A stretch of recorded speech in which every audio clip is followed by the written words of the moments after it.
A German officer steps onto a balcony in Stalingrad. He lights a cigarette, he never finishes it.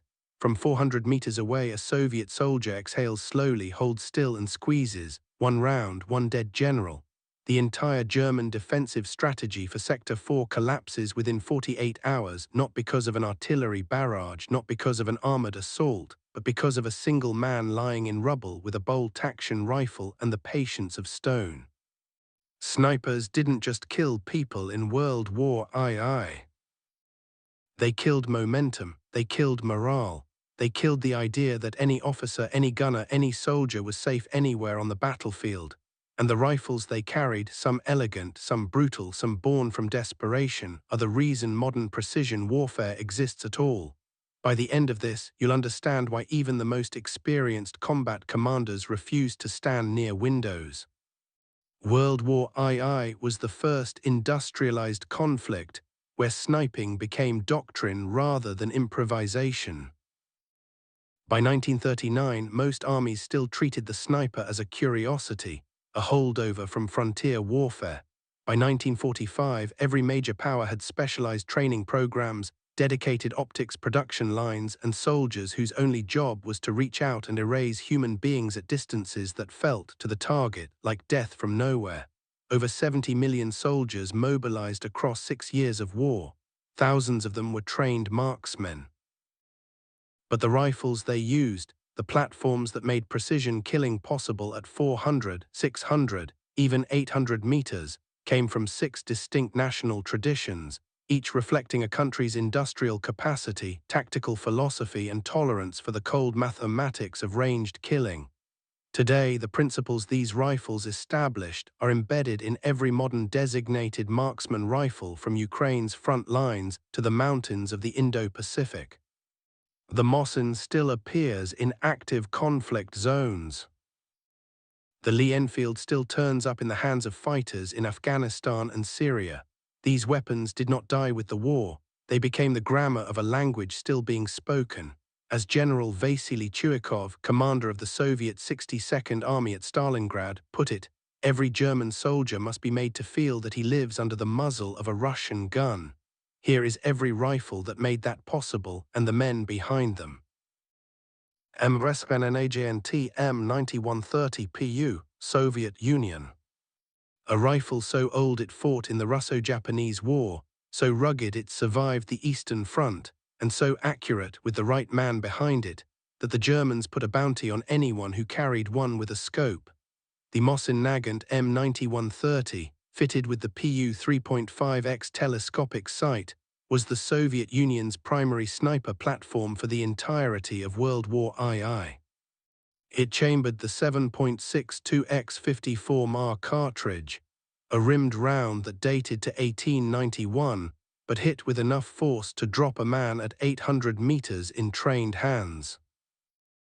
The rifle weighed 4 kilograms. Its barrel length gave it exceptional velocity. It was not elegant, it was not modern. It was a weapon that told you exactly what the Soviet industrial machine valued, brutality that worked. In the winter of 1942, a 26-year-old shepherd from the Ural Mountains named Vasily Zaitsev arrived in Stalingrad carrying one of these rifles. In the span of 44 days, fighting from rubble piles, shell craters, and collapsed buildings, he killed 225 confirmed German soldiers. The Wehrmacht reportedly dispatched SS Obersturmbannführer Heinz Thorwald, their premier counter-sniper instructor, specifically to eliminate him. Zaitsev killed him too. The duel lasted days. The sniper's duel at Stalingrad became the stuff of battlefield legend, but what it proved was clinical. The Mosin-Nagant PU in steady Soviet hands could match anything Germany fielded. The rifle didn't win Stalingrad, but it held it long enough for everything else to arrive. But if the Mosin was the weapon of patient Soviet endurance, the rifle Germany answered with was built for something colder and more precise. Karabiner 98K with ZF4 scope, Germany. The Karabiner 98K was the Wehrmacht's spine, 5 rounds, bolt action, chambered in 7.92x 57 Mauser, And in its sniper configuration, perhaps the most technically refined precision rifle Germany produced before the war consumed their optics factories. Fitted with the ZF-44 power scope, the K98K sniper variant was accurate to 800 meters in competent hands and well beyond that for exceptional marksmen. The Mauser cartridge was ballistically superior to many contemporaries, flat-shooting, hard-hitting, unforgiving. German snipers were trained obsessively, often spending months at dedicated schools before deployment, and their doctrine emphasized target selection: officers, radio operators, medics, not soldiers. Systems. Sepp Allerberger was an Austrian private who, through a mixture of battlefield necessity and raw talent, became one of Germany's most lethal snipers on the Eastern Front, credited with 257 confirmed kills. He never attended formal sniper school. He picked up a captured Soviet rifle initially, transitioned to the K98K and developed his own methods. Extreme patience, movement only at night, never firing twice from the same position. He survived by making the rifle disappear before the echo did. What separated German sniper doctrine was its psychological target selection.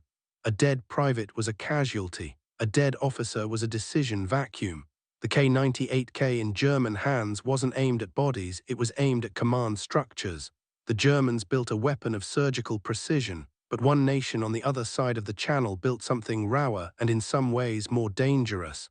Lee-Enfield No. 4 MKIT, Britain.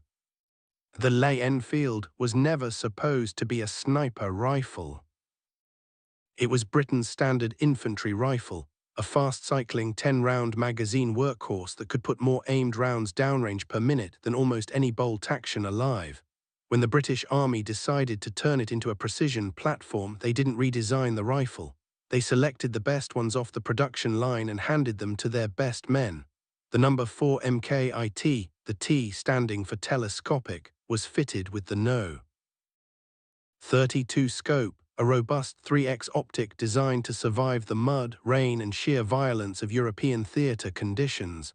Its effective sniper range sat around 600 meters, but the real advantage was its magazine capacity and reload speed. A trained British sniper could fire 10 aimed rounds in under a minute. That was not a precision advantage. That was a suppression capability with a scope on top. Sergeant Harry Furness of the King's Shropshire Light Infantry fought across Normandy and into Germany with a No. 4T in a single engagement near Caen in August 1944. He suppressed an entire German machine gun position for over 2 hours, not by destroying it outright, but by killing every loader, every gunner, every runner who attempted to cross 400 meters of open ground. The position never fired again that day, not because it was destroyed, because no one was willing to man it. The British didn't invent the sniper, but they industrialized his psychology. The Americans took a different path, and what they built was arguably the most underrated precision system of the entire war. M1903A4, Springfield, United States. America entered the war with a sniper rifle that was already 40 years old, and by the end of the war, had produced marksmen who used it to rewrite what was considered possible at long range in the Pacific. The M1903A4 was a modified Springfield bolt-action chambered in .3006, fitted with the Weaver 330C or Lyman Alaskan scope, an unusual choice, as it removed the iron sights entirely, making the scope the rifle's only aiming system. This was a gamble. A damaged scope in the field meant a rifle that couldn't aim. But it also meant a longer, more stable sight radius and exceptional eye relief that trained American snipers exploited at ranges beyond 700 meters.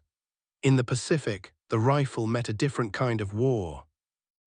U.S. Marine Corps Scout snipers used the M1903A4 against Japanese positions embedded in jungle terrain, coral ridgelines and fortified caves where the enemy had perfected the art of concealment. Corporal Daniel Cass, fighting on Peleliu in 1944, reportedly spent 3 days in a concealed position eliminating Japanese observation posts that had been calling artillery onto American lines, posts so well hidden that airstrikes hadn't located them. His Springfield did what bombs couldn't: wait. The M1903A4 was never glamorous. It was never featured in propaganda posters, but the Marines who carried it trusted it with the kind of absolute faith that only comes from a weapon that has never let you down at the moment it mattered most. What America gave its snipers was a rifle that rewarded patience above everything. Then came a nation whose sniper rifle rewarded something else entirely: raw killing efficiency at close to medium range, built for a war of annihilation. SVT-40 with PU scope, Soviet Union. While the Mosin-Nagant was the Soviet workhorse, the SVT-40 was the experiment, a semi-automatic rifle that, in its scoped variant, represented the Soviet Union's attempt to give snipers the speed to handle multiple targets in rapid succession. The Tokayev SVT-40 was a gas-operated, semi-automatic rifle chambered in the same 7.62 x 54 mm round as the Mosin. Fitted with the PU 3.5x scope, it could deliver faster follow-up shots than any bolt action in the theater. Its effective range was somewhat shorter, around 400 meters in practical sniper use, and its gas system required meticulous maintenance in the frozen Russian winters that had a tendency to foul action mechanisms with extreme cold. It was demanding. It punished neglect. But the Soviet Union deployed it to a category of sniper unlike any other nation fielded at scale: women. The Soviet First Central Women's Sniper Training School produced over 400 female snipers who fought across the Eastern Front. Lyudmila Pavlichenko, who carried both the Mosin and the SVT-40 depending on the mission, amassed 309 confirmed kills, including 36 enemy snipers. When she toured the United States in 1942 as part of a diplomatic mission, Eleanor Roosevelt called her the most famous woman soldier in the world. She was 25 years old. The SVT-40 didn't replace the Mosin. But it proved something the other powers were slow to accept: that the speed of the semi-automatic had a place in precision warfare. The final rifle in this arsenal didn't come from a superpower. It came from a nation fighting for its survival, built on a foundation of stolen blueprints, borrowed optics, and sheer necessity. KAR-98K Scharfschützen winter adaptations, and the Finnish M2830. Finland was a nation of 3.7 million people. The Soviet Union sent over 400,000 soldiers against it in 1939. The Finns answered with snipers. The Finnish M2830 was a Finnish-modified Mosin-Nagant, lighter, with a tighter barrel, superior stock geometry and accuracy that outperformed the standard Soviet issue it was derived from. It was not a technological revolution. It was refinement. Obsessive, precise, survival-driven refinement. Finnish snipers had grown up hunting in taiga forests where a missed shot meant a lost meal. War simply changed the target. Simo Häyhä carried one of these rifles without a telescopic sight. He rejected the scope entirely, believing that the raised head position required to use optics made him visible. He used iron sights. He packed snow into his mouth on operations so his breath would not create a visible vapor cloud. He wore white camouflage before it was standard doctrine. In the 100 days of the Winter War, before he was taken out of action by an explosive bullet that destroyed his jaw, Simo Häyhä killed an estimated 500 Soviet soldiers. Soviet command tried artillery barrages against his positions. They sent counter-sniper teams. Nothing worked. The Soviets called him the White Death. He called himself a farmer. The M2830 was not the most powerful rifle in this conflict. It was not the longest ranged. What it represented was the irreducible truth that the rifle is only the instrument, the mind behind it is the weapon. 6 rifles, 6 nations. 6 different answers to the same question. How do you reach across the impossible distance between living men and make one of them stop? The German K98K said, select your targets with intelligence. The Soviet Mosin said, endure, wait, and never stop. The British Lee-Enfield said, volume and aggression even in precision. The American Springfield said, "Trust the platform, trust your training." The Soviet SVT-40 said, "Speed is power too." And the Finnish Mosin derivative said something none of the others could: "A man who knows his ground and controls his breathing is more dangerous than any army." These were not just mechanical instruments. They were the physical embodiment of how each nation understood warfare at its most intimate scale. One man, one round, one decision made in the space between heartbeats. Today, the descendants of these rifles serve in Ukraine, where designated marksmen use modern precision platforms to perform the same function Zaitsev performed in Stalingrad, collapsing command structures at range, making officers afraid to stand near windows, turning open ground into a death sentence. The rifles changed. The math did not.